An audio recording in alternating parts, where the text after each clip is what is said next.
আসসালামু আলাইকুম। Welcome back to my channel. সম্মানিত ভিউয়ার্স, আমি আজ তৈরি করব দধি। দধি তৈরি করার জন্য আমি দুধটা ভালো করে জাল করে নিয়েছি। আমার এখানে প্রায় 3 কেজি দুধ ছিল, আমি জাল করে অর্ধেকটা করে নিয়েছি। এই পরিমাণ ছিল, ঘন করে নিয়েছি দুধটা। আর আমার এখানে আছে টক দই।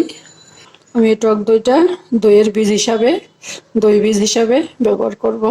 এই দধিটা বসাবো এই মাটির পাত্রটার মধ্যে। এটা একটা বাটি মাটির, আমি এটার মধ্যে দধিটা বসাবো। দধি সবসময় মাটির হাঁড়ির মধ্যে বসাইলে খুব সুন্দর হয়। হাঁড়ির মধ্যে দধি বসাইলে দধিটা খুবই ভালো হয়, মানে অতিরিক্ত পানি থাকলে সেটা পানিটা মাটির হাঁড়িয়ে শুষে নেয়।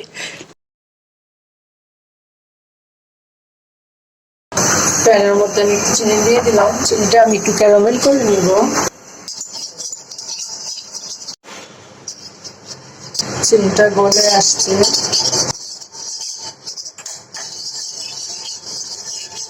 আমি এর বেশি ক্যারামেল করবো না।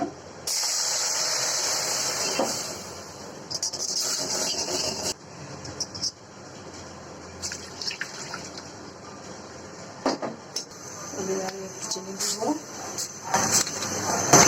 তো দিলে আমি টক মিষ্টি করবো।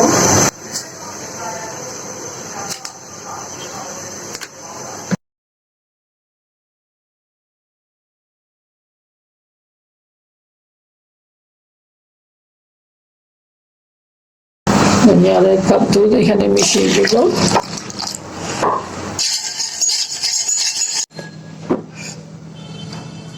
টক দইটা আমি একটু ম্যাশ করে নিলাম। আমি এখন টক দইটা দিয়ে দিব।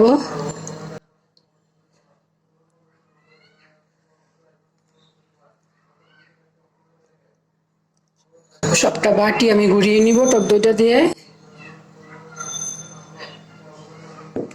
এখন আমি ক্যারামেল করা দুধটা দিয়ে দিব এখানে।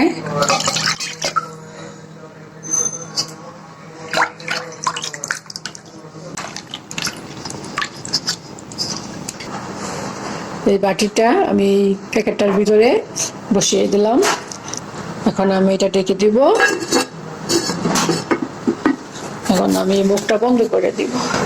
আমার কাছে এই প্যাকেটটা আছে, সেজন্য আমি এটা দিয়ে করলাম।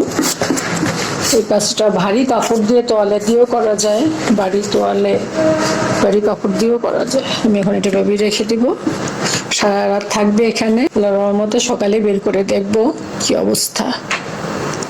এটা আমার ওভেনে রেখে দিছিলাম, ওভেনের ভিতরে একটু গরম থাকে, সেজন্য আমি এখন ওভেন থেকে প্যাকেটটা বের করে আনলাম। এখন দেখি।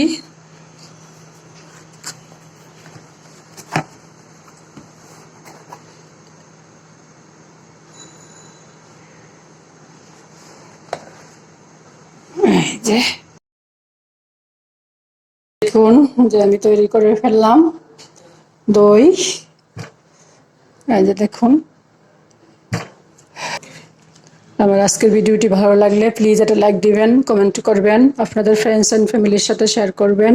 আর যদি চান তাহলে আমার চ্যানেলটাকে সাবস্ক্রাইব করে রাখতে পারেন।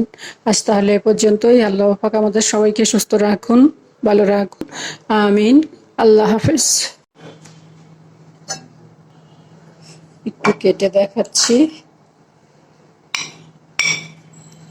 দেখুন।